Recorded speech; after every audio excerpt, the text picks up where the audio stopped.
where is the Bach? Where's the beauty of the music? Where is it located?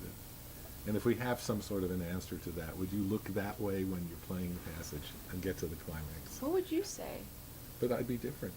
But I mean, in terms, I guess it'd be like the way he outlines the chords, and it's just the chords moving from one to another, but there's the melody. Bach is beautiful. Oh, when I say where, I mean in that NLP sense, which, the I-axis cues things. Which way are you looking when you hear your mom talking? Which way do you... Okay. Where's Bach? The beautiful Bach that you love. Probably here. Okay. Then when you get to the more passionate parts, will you look there? Okay.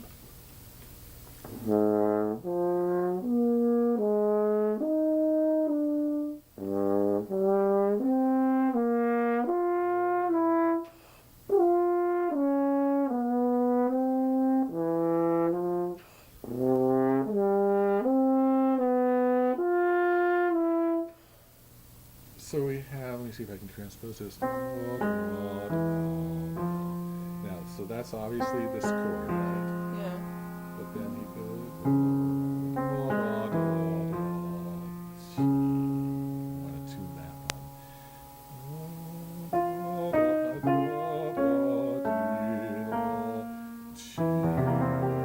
Right. You're not hearing that applied dominant there.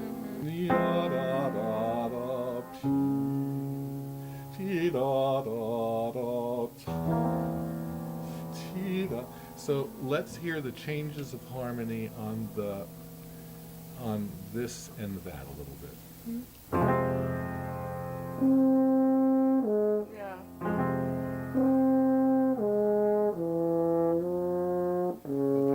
So before we get the change of harmony, we also need an appoggiatura here.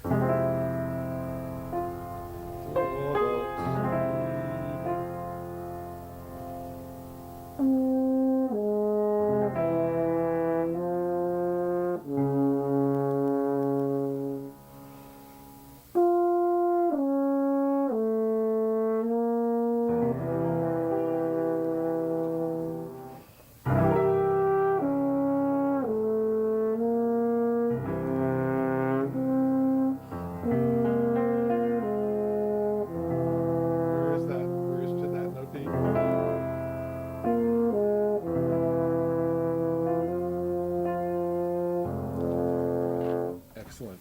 So you probably take for granted that you're doing this stuff with the harmonies, but you're not doing it as actively as you probably should to benefit fully from it.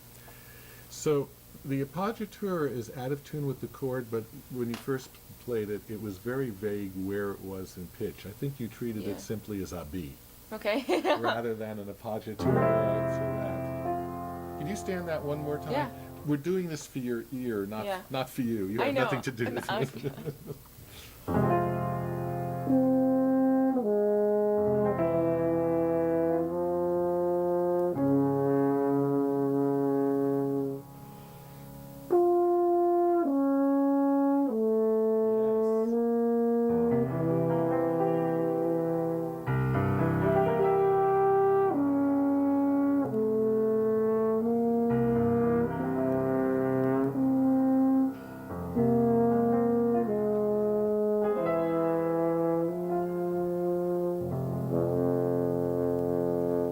So if you could work out the harmonization, if you could do at the piano what I'm doing with you, you don't even need to play it on the horn. Right.